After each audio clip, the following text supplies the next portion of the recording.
FSN Radio. It's all about what's next. Go to financialsurvivalnetwork.com and sign up for your free weekly newsletter. You'll also get 3 free reports. The Financial Survival Network.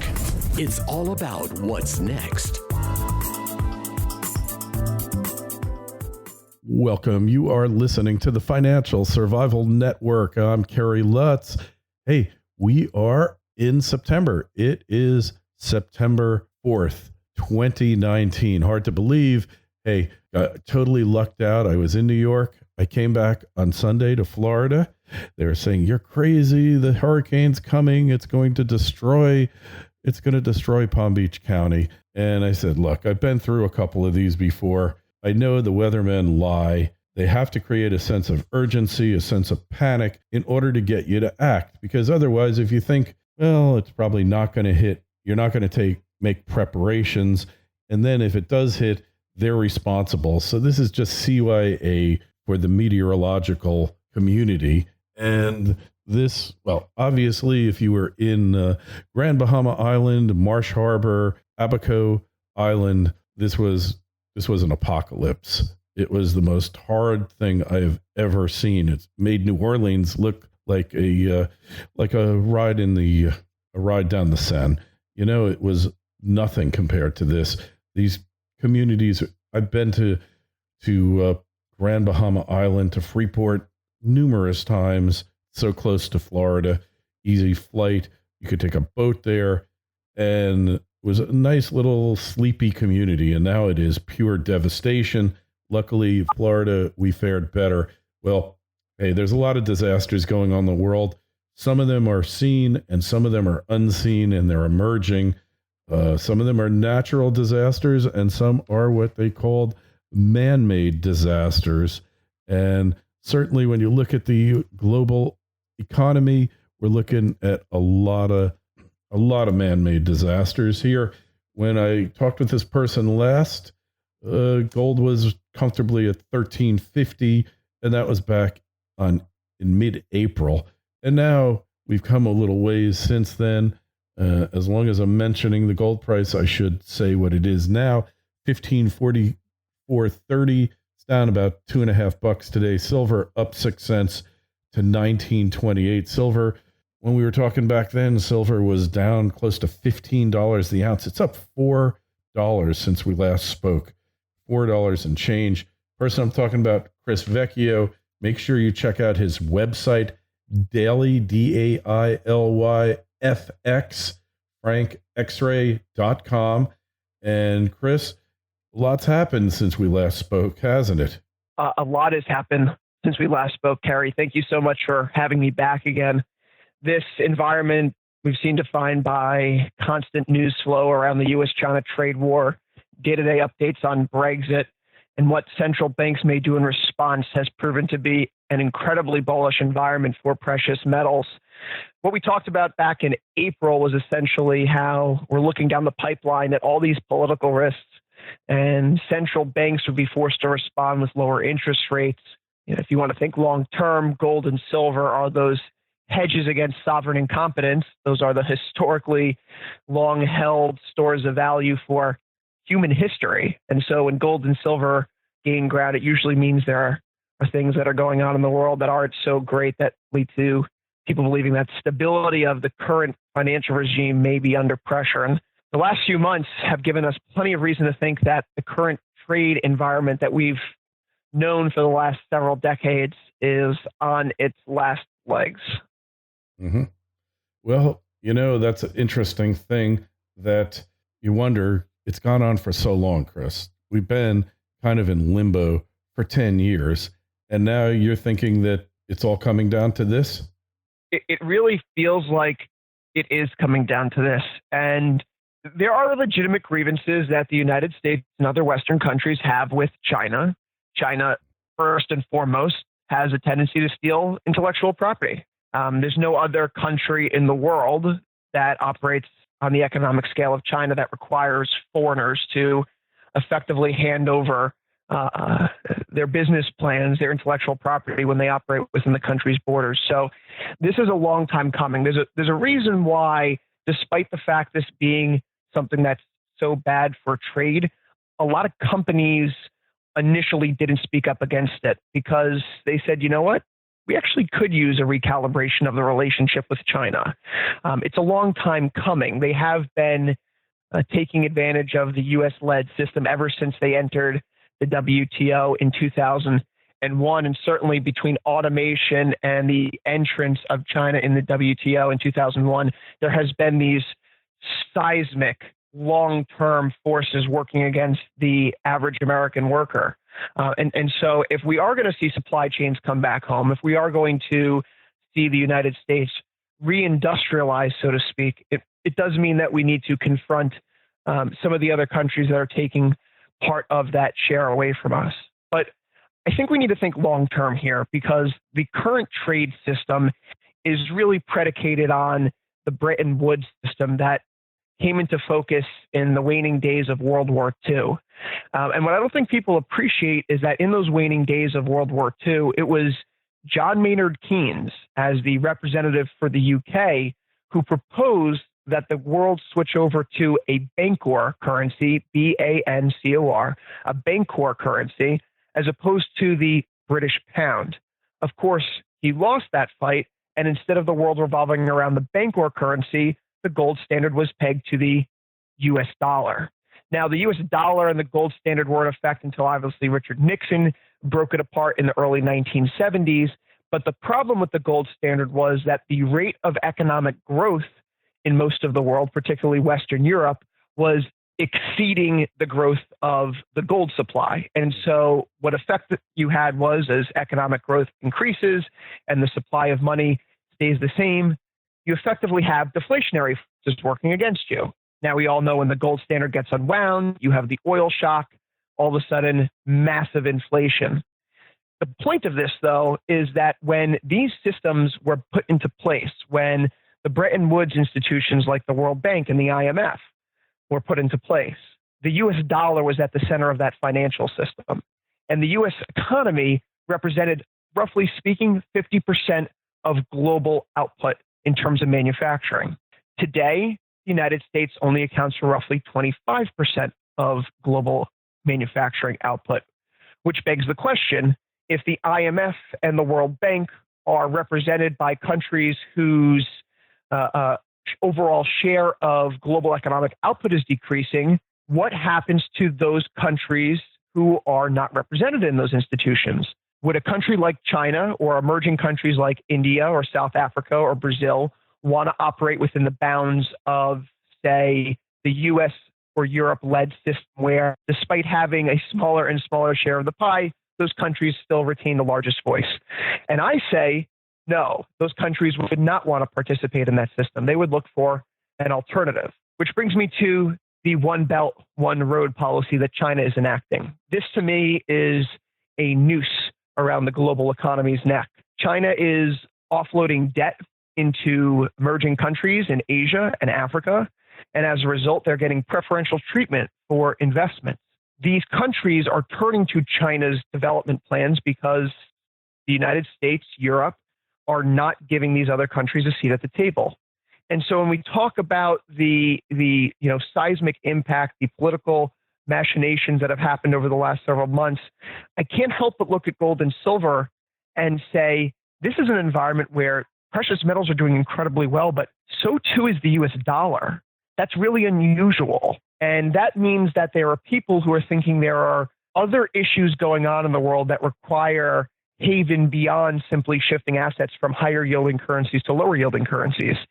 There's a shift in store of value into those long-term stores of value that typically only gain traction during times of distress, like, say, when sovereign bond yields are plummeting in a low inflation environment, which is producing lower or negative real yields, or an environment where it looks like we're going to see sovereign authorities go bankrupt and declare default.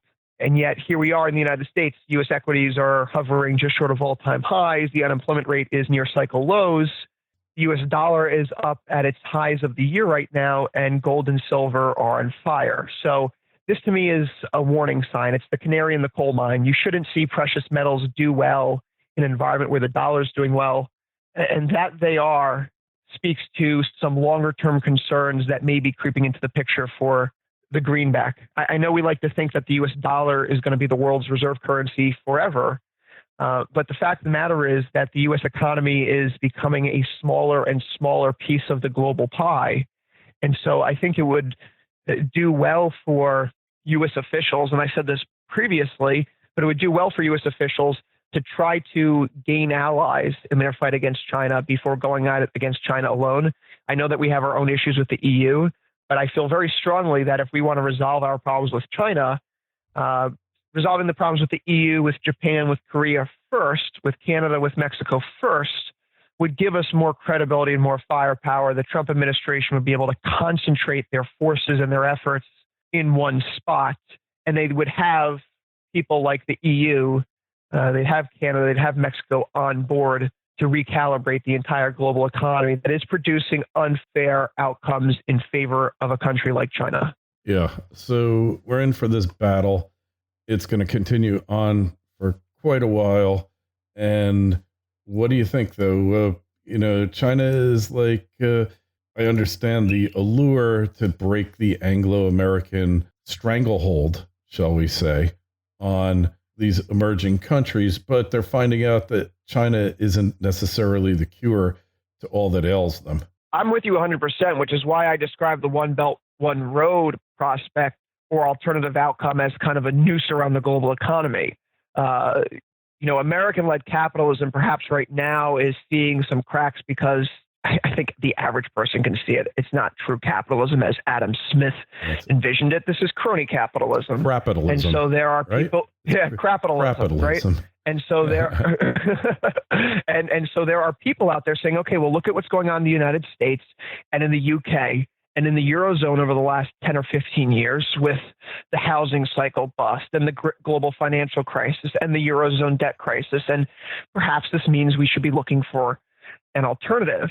The problem is right now, this U.S.-China trade war simply isn't just about recalibrating the trade relationship, say, as the USMCA was, where we went to our northern and southern neighbors and basically said, look, we got to reassess the terms of the deal that we established 20-something years ago. This is really about a battle of ideas. Mexico and Canada believe and operate within the confines of American-style capitalism. China does not. China will not. So this isn't just about recalibrating the short-term U.S.-China trade relationship. This is really a battle of ideas. Which economic system is better suited for the 21st century? And so I think this battle that the Trump administration is taking on is very important. But on the flip side, there's also a great risk, whereas if they mess this up, and when I mean mess this up as if Trump loses this next election, there may be a strategy in play here by Xi Jinping, the Chinese president, to simply wait this out. Because from his perspective, the odds are that if you get the next Democratic president in there, they're probably not going to be as tough on trade as Donald Trump. Mm-hmm. The only two Democratic candidates who are even talking about tariffs right now are Bernie Sanders and Elizabeth Warren. And it's of my opinion right now that, if it's Trump versus Warren, Trump versus Sanders, there's still a good shot that Trump is the president again. Yep, and so if you're looking at this from China's perspective, you have to kind of roll the dice here. Do you want to make a deal with Trump and then he loses and all of a sudden you have someone who's much weaker, so to speak, on trade as president? Or are you willing to wait another, year and 2 months, take a little bit more pain? Because if you can outlast Trump, China has a much better chance of getting a deal that keeps them in the driver's seat, in control for the next 10, 20, 50 years. Agreed. But that strategy comes with a risk. And because if Trump is reelected, the price, for China to keep accessing pretty much the Western market, the U.S., but obviously there's a lot of other countries that are concerned about China and concerned about future Chinese hegemony. And, they really don't want to see China prevail. So the risk is that, that Trump is going to win and then the price doubles. So sometimes your best bet is what appears to be the least palatable choice at the time, but turns out to be your best choice, if you know what I'm saying. Yeah, it's the devil you know versus the devil you don't, and China faces a very real situation where Trump may turn around if he does win and say, "Look, time's up. Tariffs are going up to 50%. They're going up to 60%." And at what point would China say, "Okay, we're going to wait another 4 years"? Yeah, that would be I think that becomes a very real breaking point. They can't wait. And so that is their risk.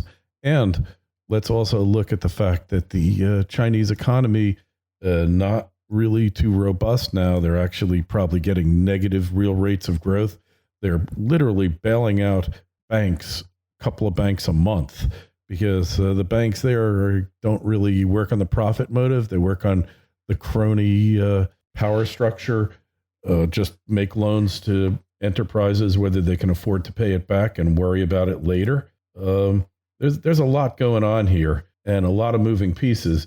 So here's the question. Is Trump really a nut job, or is he really working a well thought out, well configured strategy? FSN Radio. It's all about what's next. Today's show is brought to you by U.S. Gold Corp. U.S. Gold Corp is a U.S.-focused gold exploration and development company advancing high-potential projects in Wyoming and Nevada. U.S. Gold Corp has consolidated a district on Nevada's productive Cortex trend and is advancing the Copper King project towards production in Wyoming. Led by a team of prolific company builders and renowned explorers, including Dave Mathewson, who is directly responsible for several major Nevada gold discoveries. U.S. Gold Corp is well-capitalized and has an extremely tight share structure with less than 20 million shares outstanding and trades on the NASDAQ, a major exchange, under the ticker symbol USAU. To learn more, go to usgoldcorp.gold. That's usgoldcorp.gold. The Financial Survival Network.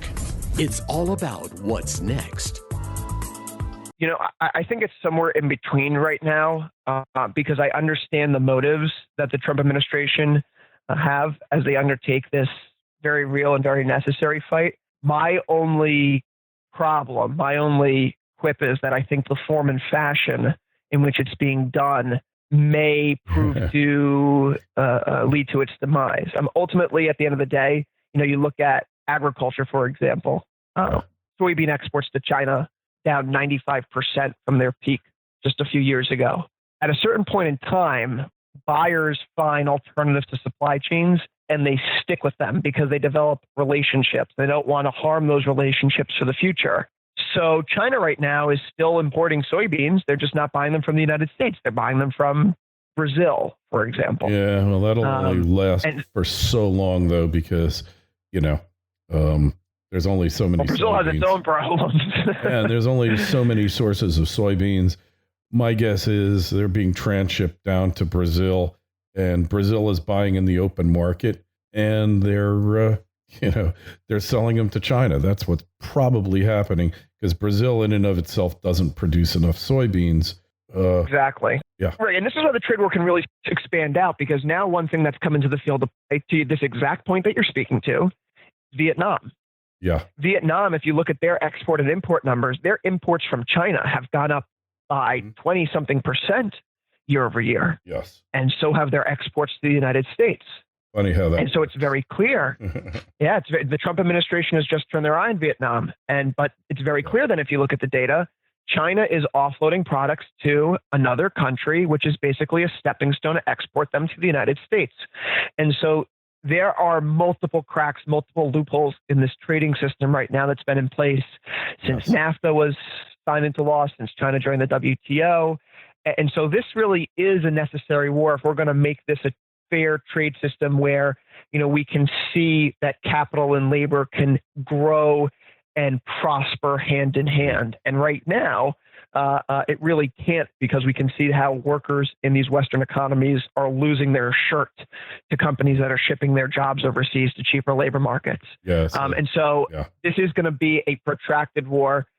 China does need soybeans, to your point, right? 40% of the soybeans that they import go to feeding their pig population, their pork population explicitly. Correct. And they consume more pork than anything else in terms of a food staple for the general population in China. So if soybean prices go up, pork prices go up, and you get inflation in China.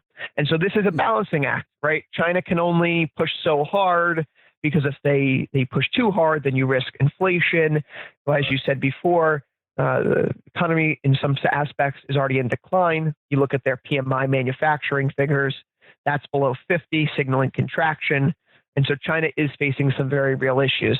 It feels like this is a tightrope right now. Yeah. One or two things goes bad in either direction, and the trade war can veer off into one side's favor very quickly, which is why I think last night's efforts by Carrie Lam in Hong Kong to table the extradition bill is perhaps seen as something that can't be completely divorced from the U.S. China trade war. That's a great point. As far as I'm concerned, you have Taiwan, Hong Kong, and the U.S. China trade war as the three pieces that we're worrying about right now in that part of the world.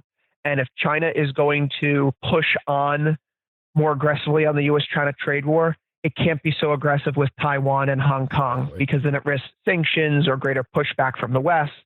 And so it needs to save its ammunition for one fight. And so I can't help but think today that when I see something like this news on Hong Kong, it feels like China is removing pressure in this one area to save strength and get ready for another fight elsewhere. That's a Say great if that's point. increasing the China trade war efforts or maybe putting more pressure on Taiwan. I'm certainly keeping an eye out for news on that front over the next several weeks. So just going back to what you said, during before the lead up to World War II, there was a U.S. embargo on goods imported from Japan, and they actually renamed a city in Japan. They called it USA, USA, and the products would say on them, made in USA, and they would export them to the U.S., smuggle them, however they did it, through transshipment third parties. And that was how they got around the U.S. embargo. Embargoes are less than perfect. We know that. They've never really worked to their full potential up to this point in history. Your point about what's happening in Hong Kong, they are walking a tightrope. So Carrie Lam, there was a tape of her saying she wants out. She doesn't want to run Hong Kong anymore. She's had enough. Can you blame her? Oh, God, no. Hey, who wants that? That's like being president of the United States at this point. But, the Chinese are very concerned because this is going to blow up in their faces, because they've showed weakness in the face of these demonstrations. Now it's going to encourage them, because they have a list of 5 demands, which is basically Hong Kong for the people of Hong Kong and screw China. That is basically those 5 demands, which China cannot give into. Now they've given into one of them, the top one, which was what precipitated. It was just a catalyst. This was bound to happen.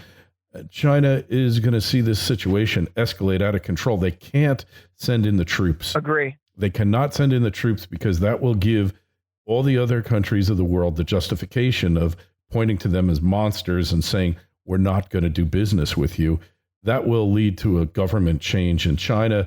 I don't know that Yi can really ride out this storm. That's probably, when it's always said, when dictators try to please everyone, they wind up pleasing no one, and their days are numbered. And when an autocracy starts trying to placate the people, their end is very nearby. So did they go to full-blown Tiananmen Square here and just kill thousands of people? Well, there's millions of people in the streets, and it looks like they're willing to die. As far as we know now, they're singing the Star-Spangled Banner. They're holding up the U.S. flag. They have more respect for the flag than many sectors of the U.S., many political groups. They still see the ideals behind the Declaration of Independence and the Constitution. It's a remarkable situation. I think it's going to play out in the next month. They're going to have to resolve it one way or the other. If Hong Kong breaks off or goes to full insurrection, all bets are off here, Chris, right? I think this thing with Hong Kong needs to be watched very very closely. With respect to what you just said about China not being able to give in to too many demands, I think it's instructive to look at what just happened with Emmanuel Macron and the Gilets jaunes or yellow vest protests in France over the last several months. Those protests really escalated last year when Macron began to discuss giving into some of their demands for pensions and wages.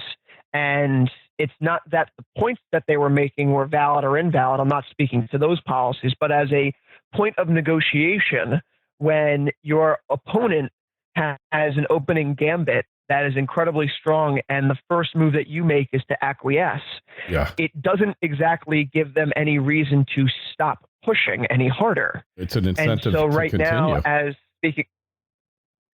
speaking to your point about the Hong Kong protesters, now that they've won this round, why would they be any less incentivized for getting up for the next fight?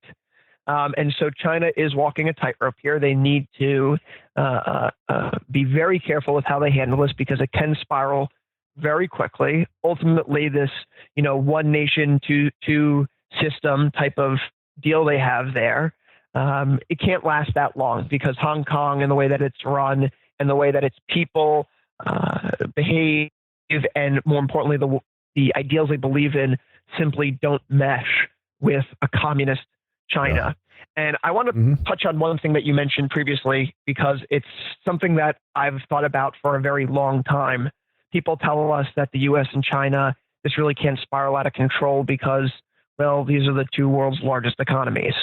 You just mentioned about the embargo between Japan and the United States leading up to World War II. And if you actually look at Japanese historical literature, they blame the United States and their economic embargo as a rationale for needing to lash out.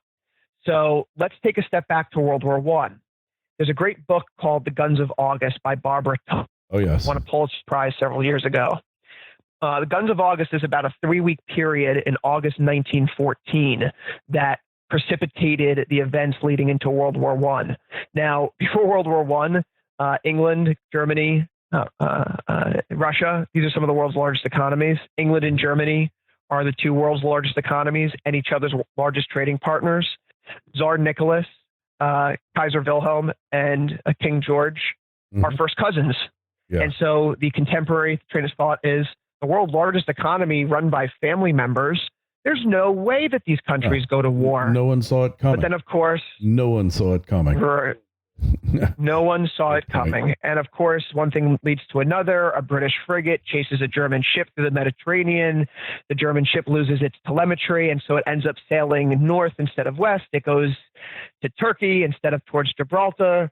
And that ensnares the Ottoman Empire into World War I. The UK declares war on the Ottoman Empire for taking harbor of a German ship. And the Ottoman Empire collapses 4 years later. We're now looking at the borders of Iraq, Iran, Syria. The issues that we're facing today very much are rooted in what happened 101 years ago, even longer than that, by simply a ship sailing into the wrong port. So there are unintended consequences of things. Just because the United States and China are the two largest economies in the world does not mean that they cannot escalate this conflict further. There are military concerns in the South China Sea that need to be watched for. There are concerns about North Korea and nuclear disarmament and a reunified Korea, which is something that China absolutely does not want because, quite frankly, would we want to see a strong Chinese or Russian ally with nuclear weapons and a base in Mexico or Canada? No. So why would China want that? Okay. So there are a lot of issues here where one little thing breaks and it can quickly spiral out of control, which is why I really think, as I said before, I like the idea, the necessity of what the Trump administration is doing with recalibrating the relationship that the West has with China. It is absolutely necessary. But I'm concerned about the form or fashion in which they're going because Trump is a bull in a china shop. And that works well for him sometimes. And other times, if he is a hammer, not every problem is a nail. And I hope in this case, this ends up being a nail because if it's not, then, one thing spirals out, if it's Taiwan, if it's North Korea, if it's Hong Kong. A lot of black swans, Chris. A lot of black swans out there. Potentially crashing into each other. The historic perspective here is so important because, prior to 1914, 6 months before World War I, nobody ever thought it could ever happen. That's not going to happen. And then out of the blue, and then all these alliances and everything kick into place. That's what we learned in history. But the biggest, it's interesting because like Mediterraneans have a different view on World War I. They view it as the Ottoman Empire was collapsing and all these powers were standing by waiting to grab their piece of it. And oil was just starting to become important. So the thing became a game, a contest to see who could pick up the biggest chunks of the Ottoman Turk Empire. And that's definitely a part of it. So you can draw parallels for sure. And we do appreciate that. So gold, silver, platinum is just about at $1,000 an ounce. To me, platinum has been it's up $22 an ounce today, Chris, to $9.79 on the bid. Platinum has been underperforming all the metals for years now. There's been times in history where platinum has sold for less than gold, but never for as prolonged a period of time as today. I mean, I keep a chart and I do a monthly report on metals and markets with Mickey Fulp, the mercenary geologist, and we keep a platinum to gold ratio here. Right at the end of August, it was 0.61, meaning platinum was trading. You could buy 1 ounce of platinum with 0.61 ounces of gold. This goes back. It goes back to 2015. January 30th, 2015, monthly close, the first time that the platinum to gold ratio dipped below 1. So there's something going on here. Silver, super depressed silver is going up. These resources, whether it's safe haven, whether it's opportunistic investing, you can make your own judgment, but there's something happening here in the precious metals market. Yeah, Kerry, I got to say, when you're talking about these metals ratios, the one thing that's sticking out to me is the gold-silver ratio. 83 Take a look to at the 1. weekly chart, and I would recommend that all your listeners do this so they can see it themselves. But the gold-silver ratio has been riding this uptrend, going back to the low that we had in 2011. Mm-hmm. And this week, just this week, first week of September 2019, that gold-silver ratio is breaking that uptrend. So something fundamentally significant is happening in the precious metals market where these long-standing relationships are becoming unmoored. Now, I look at gold prices. I look at silver prices. These long-term bottoming efforts are taking shape. If it's for gold, it's that inverse head and shoulders pattern going all the way back to 2013. If it's silver, you have these falling wedges that are going back 5-6 years themselves. Yeah. And they're breaking out to the top side. Typically speaking, when the gold-silver ratio is falling, that's an environment defined by a weaker U.S. dollar. So I can't, again, help but think that we see the dollar up at all these all-time highs and gold and silver proving so resilient. People are reaching for something beyond the typical safe haven. This feels like a hedge against sovereign incompetence. Yeah, I totally agree with you. In fact, we follow this. Been following it for years, like 8 years, Mickey Fulp and I've been following it. When we started our monthly market reviews back in December 30th of 2011, the gold to silver ratio 56.2 to 1. It had gone down, to 40s, but only once for 1 month. It's been steadily ascending, and now it's going the other way. So it's something you need to take a look at. Hey, Chris, we really appreciate you coming on. You have such a clear perspective. Your historical perspective is really enlightening, and we'll definitely have you on again. We're not going to wait another 4 months to have you on. Just tell us again your site. I have it down as Daily F like Frank, X like X-ray.com. That's the best place to find your work. Yes, sir. You can find me www.dailyeffects.com. That's the brokerage's research hub. You can always visit us at IG.com. You can follow me on Twitter, StockTwits at CVecchioFX. Hey, excellent. And we'll have a link to your site, as always, in the show notes. Questions or comments for Chris or myself, and you must have some. You want to know what's happening with that gold to silver ratio. It doesn't mean anything until it means something. I think it's starting to mean something now. Email me, kl@kerrylutz.com, Twitter feed @KerryLutz, Facebook page, Financial Survival Network. Sign up for our newsletter. Just shot one out this morning. We've gotten regular on it again. Chris, it's always a pleasure having you on. Really appreciate you taking time from your day, and we will talk to you again real soon. Talk to you again, Kerry. Thanks so much for having me on today. FSN Radio. It's all about what's next. Go to financialsurvivalnetwork.com and sign up for your free weekly newsletter. You'll also get 3 free reports. The Financial Survival Network. It's all about what's next.